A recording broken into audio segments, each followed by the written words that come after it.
வாழ்க வளமுடன். இப்போ நம்ம இடுப்பு பகுதி, இந்த இடுப்பை ரிலேட் பண்ணியிருக்கிற தசைகளுக்கு உரிய பயிற்சிகள் பார்க்க இருக்கிறோம். நம்முடைய இடுப்பு தசை ஆரோக்கியமா இருக்கா இல்லையா அப்படின்றத கண்டுபிடிக்கிறதுக்கான வழிமுறைகள் நம்ம சென்ற பதிவில் கற்றுக் கொடுத்தோம். அதை எப்படி பார்த்து தெரிஞ்சுக்கிறது, அதோடைய சிம்டம்ஸ் என்ன அப்படின்றது. இப்போ இந்த இடுப்பு தசையை ஆரோக்கியமாகவும் வலுவாகவும் வச்சுக்கிறதுக்கான பயிற்சிகள் தொடர்ச்சியாக பார்த்துருக்கோம். இதுக்கு முதல்ல அமர்ந்த நிலையிலிருந்து ஆரம்பிச்சுக்கலாம். முதல்ல கால் நீட்டி நேர் நிலையில் அமர்றது, இதுக்கு பேர் பிராரம்பிக் ஸ்திதி. இப்போ பிராரம்பிக் ஸ்திதி வந்திருக்கிறோம் பாருங்க. இப்போ இந்த பிராரம்பிக் ஸ்திதியிலிருந்து இந்த இரு கால்கள் ஷோல்டர் லெவல் டிஸ்டன்ஸில் நகட்டி வச்சிடணும். முதுகுத்தண்டு நேராக இருக்கணும். நீங்கள் நெஞ்சு பகுதி விரிஞ்சிங்க, ஷோல்டர் பின்னாடி எடுத்துகிட்டு போனாலே முதுகுத்தண்டு இப்படி நேராயிரும். இந்த நிலையில் அமர்றப்பே உட்கார்ந்துருக்கிறப்பே வயிறெல்லாம் நல்லா உள்ளே போகும். வயிறு கான்டாக்ட் ஆகுறது ஃபீல் பண்ண முடியும். இது பிராரம்பிக் ஸ்திதி. இதில் முதல்ல பாதங்குழி நமன்லேருந்து ஆரம்பிக்கணும். முதல்ல இந்த விரல்கள் மடக்கி நீட்டும் பயிற்சி. 1 2 3 4 5. அதுக்கு அடுத்தது ஆங்கிள் ஜாயிண்ட் குல்ஃப் நமன். 1 2 3 4 5. இதெல்லாமே பவன முக்தாசன் தொடரில் வரக்கூடிய பயிற்சிகள் தான்.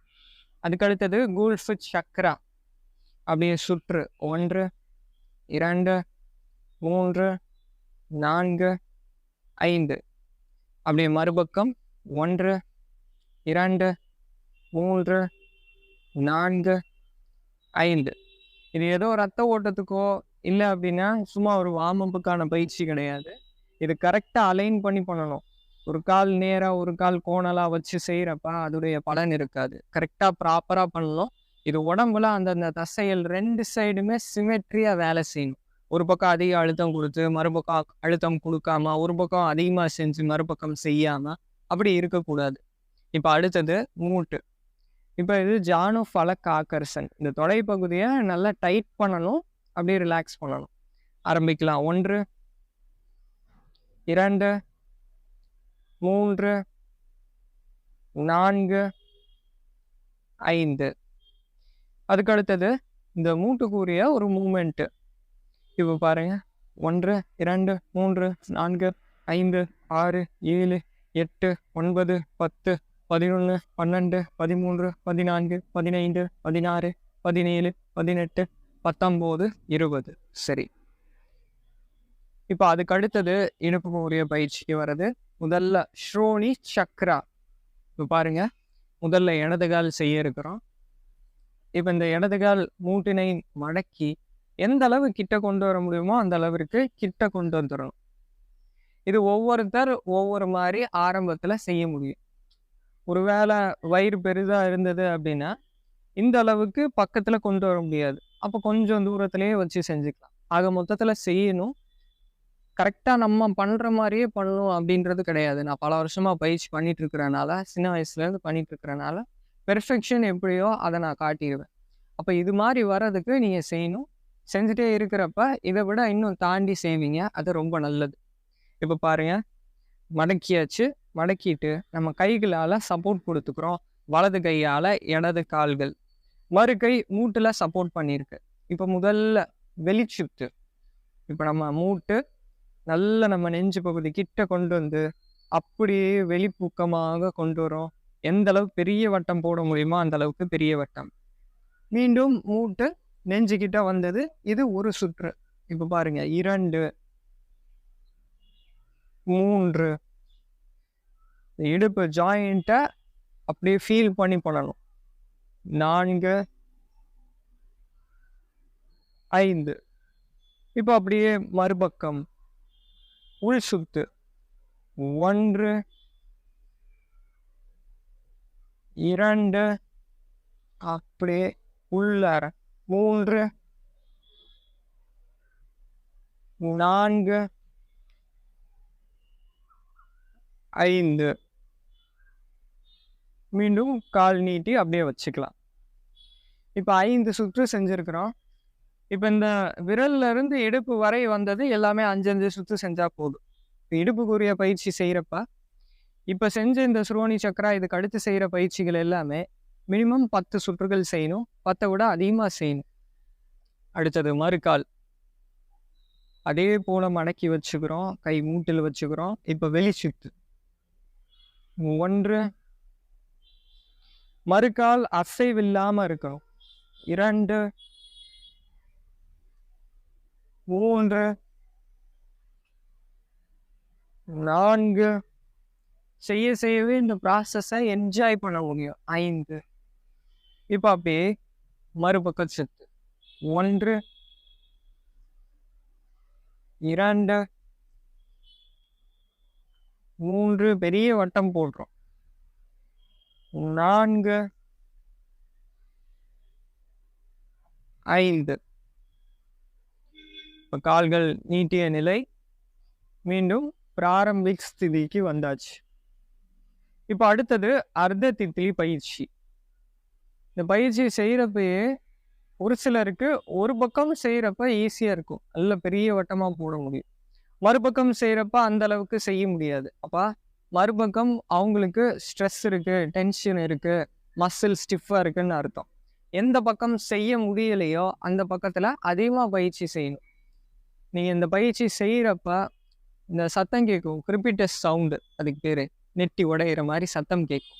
இந்த சத்தம் கேட்குது அப்படின்னா கண்டிப்பா என்ன ஆகும், இந்த பயிற்சி செய்ய செய்ய செய்ய இந்த சத்தம் வர்றது வலி இன்க்ரீஸ் ஆகலாம். இந்த சத்தம் வர்றது இன்னும் அதிகமாகலாம். அப்போ இதுக்கு முடக்கர்த்தான் உணவுல சேர்த்துக்கணும். அதுக்கு அடுத்தது பயிற்சி செய்கிறப்ப சுத்தமான செக்கில் ஆட்டின நல்லெண்ணெய் இது லேசாக சூடு பண்ணி இடுப்பு பகுதியில் எந்த ஜாயிண்ட்லலாம் சத்தம் கேட்குதோ அந்த ஜாயிண்டில் லேசாக அப்ளை பண்ணிவிட்டு அதுக்கப்புறமா பயிற்சிகள் செஞ்சுக்கலாம். இப்போ அடுத்த பயிற்சி அர்த்த தித்திலி. முதல்ல இடது பக்கம் ஆரம்பிக்கலாம். இடது கால் மேலே தூக்கி கால்களை மடக்கி மடி மீது வச்சு இரு கைகளால் இது போல் சப்போர்ட் பண்ணிக்கணும். இப்போ பாருங்க, மூச்சினை உள் இழுத்துக்கிட்டே இந்த மூட்டு பகுதி நல்ல நெஞ்சு கிட்ட வரை இப்படி கொண்டு வரணும். எந்த அளவு முடியுதோ அந்த அளவு. இவ்வளோ வருது அப்படின்னா இந்த அளவுக்கு போதும். எவ்வளோ முடியுதோ அவ்வளோ நல்லா கொண்டு வரணும். மீண்டும் மூச்சை விட்டுக்கிட்டே இந்த மூட்டு பகுதி கீழே தள்ளணும். இது ஒரு சுற்று. இப்போ பாருங்க, 2 3 மூச்சோட இணைச்சு, 4 5. நீங்க இந்த பயிற்சி செய்யறப்ப இந்த காலை தன்னை போல விட்டுட்டா உடல் அலைன் ஆகாது. இந்த கால் அப்படி நேரா வச்சிருக்கணும். அப்பதான் உடல் அலைன் ஆகும். மறுகால் நீங்க செய்யறப்ப இப்படி மாறும் இப்படி மாறும், அப்படி மாத்தாம நேரா வச்சிருக்கணும். இப்போ மறுபக்கம் நான் செய்யறது 5 கவுண்டிங் தான் செய்யறேன். நீங்க செய்யறப்ப மினிமம் 10 கவுண்டிங் செய்யணும். 10 கவுண்டிங்க்கு எவ்வளோ அதிகமாக செய்யறீங்களோ அந்த அளவிற்கு பலன்கள் வேகமாக தெரியும். இப்பொழுது 1 2 நல்ல மேலே கொண்டு வரணும். கைகளால் அப்படியே நான் மேலே கொண்டு வரேன். கீழே போகிறப்ப இதுக்கு மேலே போகாது, ஸ்டிஃபாக இருக்குன்னு அர்த்தம். அப்போ கைகளால் அப்படி கீழே தள்ளுறேன். 2 ஆச்சு. 3 4 5. அப்போ நீங்கள் பயிற்சி செய்கிறப்ப இதில் கவனம் வச்சுக்கணும்.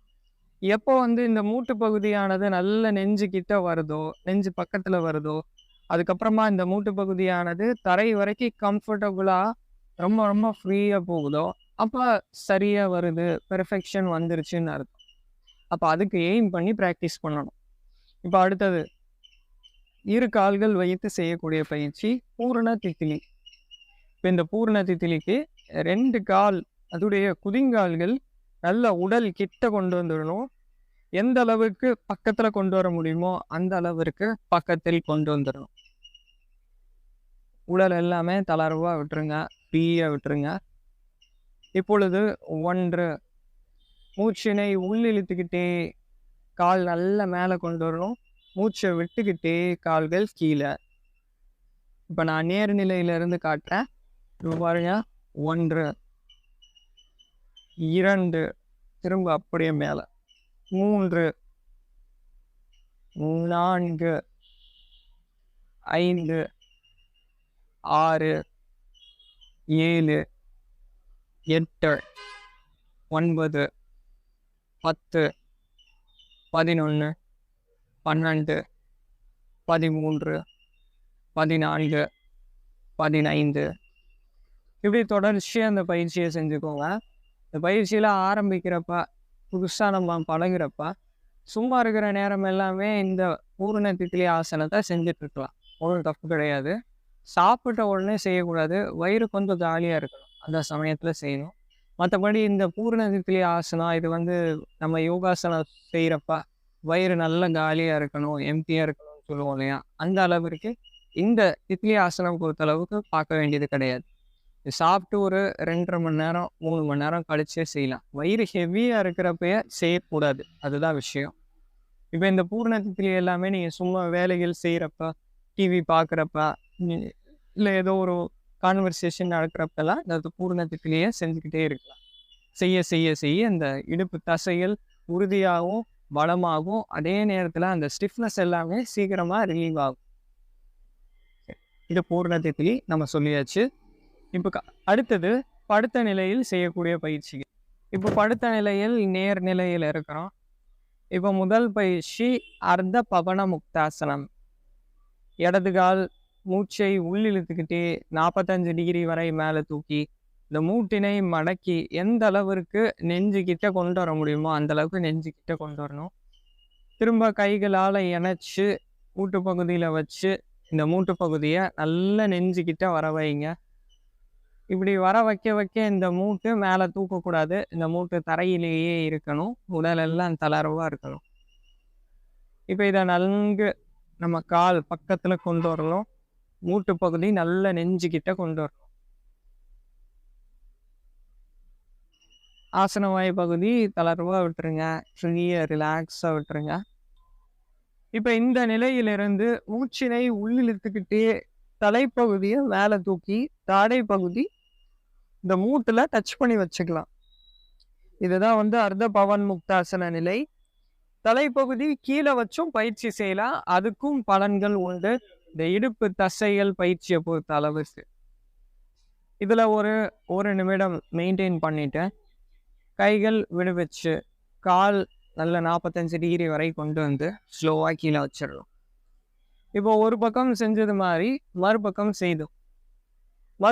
செய்து முடிச்சதுக்கப்புறம் இப்போ 2 கால்கள் சேர்த்து மூச்சு உள்ளிழுத்துக்கிட்டே 2 கால்கள் மேலே தூக்கி 45 டிகிரி வரை கொண்டு வந்து மூட்டினை மடக்கி நல்ல நெஞ்சு கிட்ட கொண்டு வந்து கைகளால் அப்படியே அணைச்சிக்கணும். இந்த பாதங்கள் அப்படியே வெளிப்புறமாக வச்சுக்கோங்க.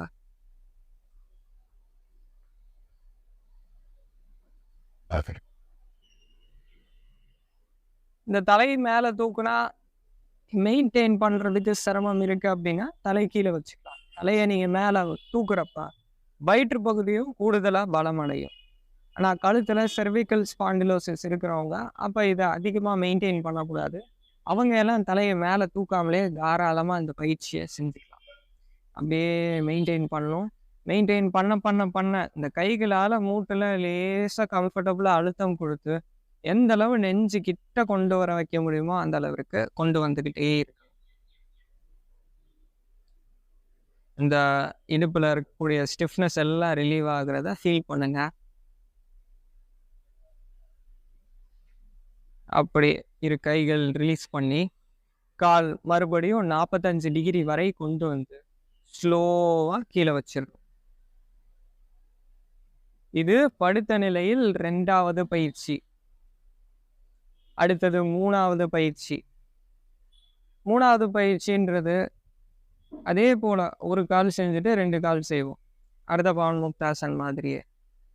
முதல்ல இடது காலிலிருந்து ஆரம்பிக்கலாம். இடது கால் மூச்சு உள்ளிழுத்துக்கிட்டே எந்த அளவிற்கு மேலே கொண்டு வர முடியுமோ அந்த அளவிற்கு மேலே கொண்டு வரணும். மூட்டு பகுதியை மடக்கக்கூடாது. இப்போ பாருங்கள், நல்லா கொண்டு வரோம். ஒரு சிலருக்கு இவ்வளோதான் கொண்டு வரவே முடியும். ஒரு சிலரால் இந்த அளவுக்கு கம்ஃபர்டபுளாக கொண்டு வர முடியும். ஒரு சிலருக்கு இந்த 90 டிகிரி வரை கொண்டு வர முடியும். இப்படி கொண்டு வரப்போ இந்த மூட்டு மேலே தூக்கக்கூடாது.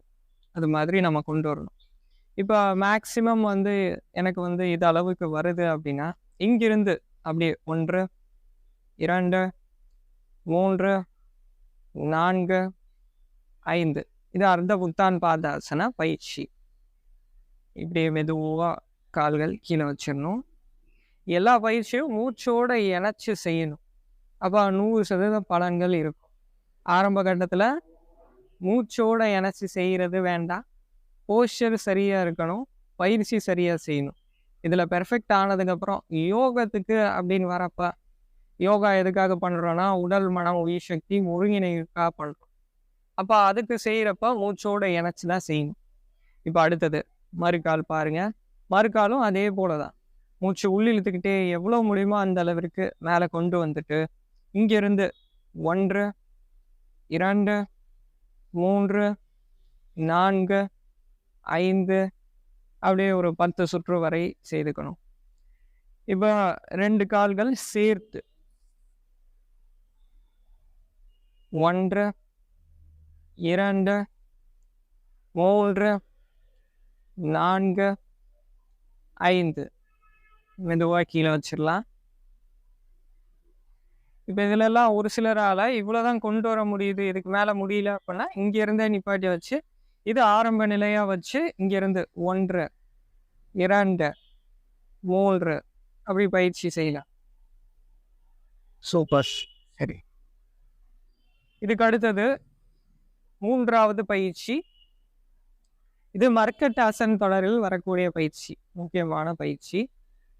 இப்போ இடது கால் மூட்டினை மடக்கி வலது மூட்டிற்கு பக்கத்தில் வச்சுக்கணும். இப்போ வலது மூட்டிற்கு வெளிப்புறமாக வச்சுக்கிறோம். இது 2வது ஸ்டெப்பு. 2 கைகள் இப்படி கழுத்துக்கு கீழே வச்சுக்கலாம். கழுத்துக்கு கீழே ஒரு கேப் இருக்கு இல்லையா, இந்த தலையும் கழுத்தும் சேரக்கூடிய இடத்துல, இந்த இடத்துல வச்சுக்கலாம். இப்போ இந்த இடது மூட்டு பகுதி வலது பக்க தரையை நோக்கி போகணும். கழுத்து பகுதி தலைப்பகுதியானது இடது பக்கம். எவ்வளோ முடியுதோ அந்த அளவிற்கு இந்த மூட்டு பகுதியை கீழே கொண்டு போக. இடுப்பில் கவனத்தை வச்சுக்கோங்க. இடுப்பை ஃப்ரீயாக விட்டீங்க அப்படின்னா மூட்டு பகுதி நல்ல தரை வரை போகும். தலைப்பகுதி மறுபக்கமும் இந்த மூட்டு பகுதி மறுபக்கமும் இருக்கு. அப்படியே ஒரு 10 வினாடிகள் மெயின்டைன் பண்ணிட்டு அப்படியே நார்மல் ரேஞ்சு வந்துட்டு இது ஒரு சுற்று முடிஞ்சது. இதே போல் ஒரு 5லிருந்து 10 சுற்று செய்யணும். இப்போ கால் ரிலீஸ் பண்ணிட்டு இதே மாதிரி மறுபக்கம்.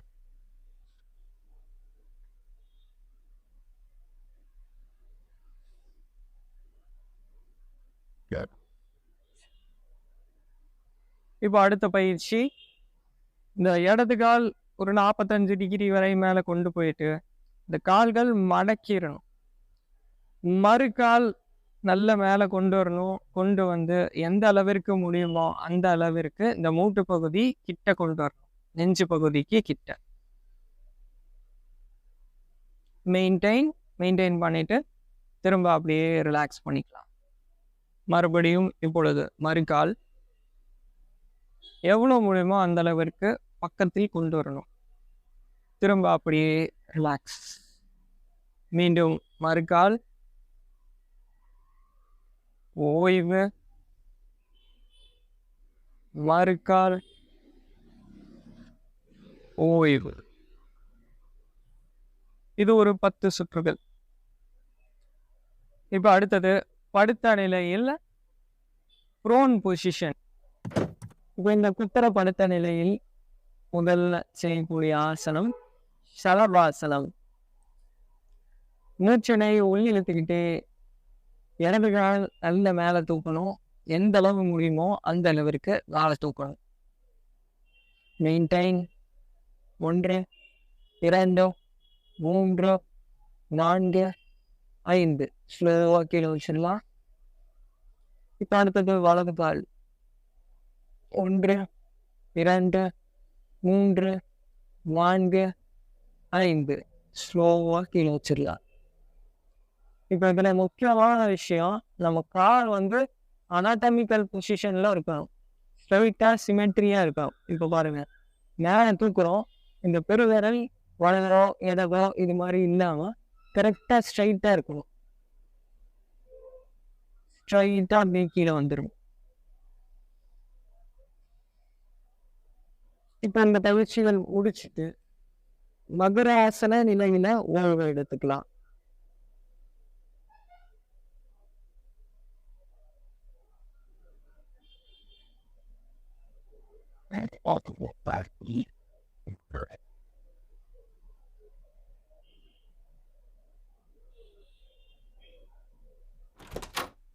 நன்றிங்க. வாழ்க வளமுடன். மேலும் ஒரு நல்ல பதிவில் நம்ம சந்திக்கலாம்.